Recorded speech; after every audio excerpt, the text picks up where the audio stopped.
সবাইকে শুভ দুপুর জানিয়ে আজকের ভিডিওটি শুরু করছি।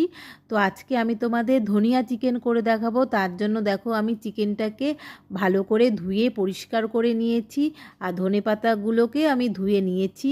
আর এখানে আমার 2 আঁটি ধনেপাতা আছে। আর আমি এখানে দেখো মিক্সিতে আদা আর কাঁচা লঙ্কাও নিয়ে নিয়েছি। তো আমি আদা কাঁচা লঙ্কার সাথে ধনেপাতাটাকে পেস্ট করব। আর এখানে দেখো ম্যারিনেটের জন্য আমি একটা লেবু নিয়ে নিয়েছি। তো আমি এখানে সেই চিকেনের মধ্যে, তোমার দাদাভাই যেহেতু বাড়িতে সেদিন ছিল, তাই আমি বললাম তুমি চিকেনটাকে একটু ম্যারিনেট করে দাও। আর তোমাদের দাদাভাই বাড়িতে থাকলে আমি বললে চিকেনটাকে ম্যারিনেট করে দেয়। দেখো তো এখানে সেই চিকেনটার মধ্যে আমি নুন দিয়ে দিয়েছি। আর এখানে একটা লেবু এখানে রস করে দেওয়া হচ্ছে, আর ভিনিগার 1 চামচ ভিনিগার তোমাদের দাদাভাই দেখো দিচ্ছে। তো আমি নুন, একটা লেবু রস আর ভিনিগার, আর যেই ধনে পাতাটা সেটা হচ্ছে আদা লঙ্কা দিয়ে যে পেস্টটা করে রেখেছিলাম, সে পেস্টটা এর মধ্যে দিয়ে দেব। এটাকে 1 ঘন্টা ম্যারিনেটের জন্য রেখে দেব। দেখো সব ধনে পাতা পেস্টটা আমি এর মধ্যে দিয়ে দিয়েছি।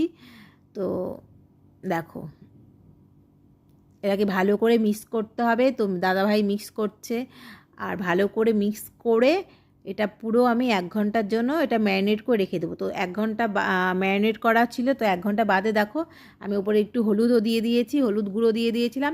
আর এখানে আমি পেঁয়াজটা এখানে পরিমাণটা বেশি লাগে, তো আমি দেখো পেঁয়াজ কুচিয়ে নিয়েছি, আর কাঁচা লঙ্কা টমেটো নিয়ে নিয়েছি। তো তেলটা আমার যেহেতু কড়াতে গরম হয়ে গেছে, তো আমি এখানে পেঁয়াজ, কাঁচা লঙ্কা আর টমেটো ভালো করে ফ্রাই করে নেব, লাল লাল করে পেঁয়াজটা ভেজে নেব। আর এখানে পেঁয়াজের পরিমাণটা একটু বেশি দিতে হয়, যেহেতু আমি অন্য কোনো মশলা এখানে ইউজ করব না, আর পুরো ধনেপাতা দিয়েই করব, তাই পেঁয়াজটা এখানে পরিমাণটা একটু তোমাকে বেশি দিতে হবে।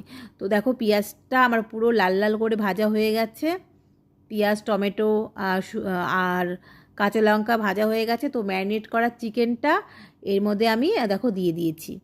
আর এখন বাজারে যেহেতু প্রচুর পরিমাণে ধনেপাতা পাওয়া যাচ্ছে, আর ধনেপাতা চিকেন খেতে দেখবে খুব ভালো লাগে। আর তো দেখো সব কিছু মিক্স করার পর আমি এটা 15 মিনিটের জন্য ঢাকনা দিয়ে রেখেছিলাম। মানে ঢাকনা দিয়ে রান্না করলে রান্নার টেস্টটা অনেক গুণ বেড়ে যায়। তো দেখো 15 মিনিট বাদে আমি ঢাকনা খুলে দেখো কি সুন্দর কালারটাও এসেছে, আর অনেকটা প্রায় কষে গেছে। দেখো কি সুন্দর কালারটা এসেছে। আর এতে আমি সামান্য পরিমাণ একটু নুন অ্যাড করে দিলাম।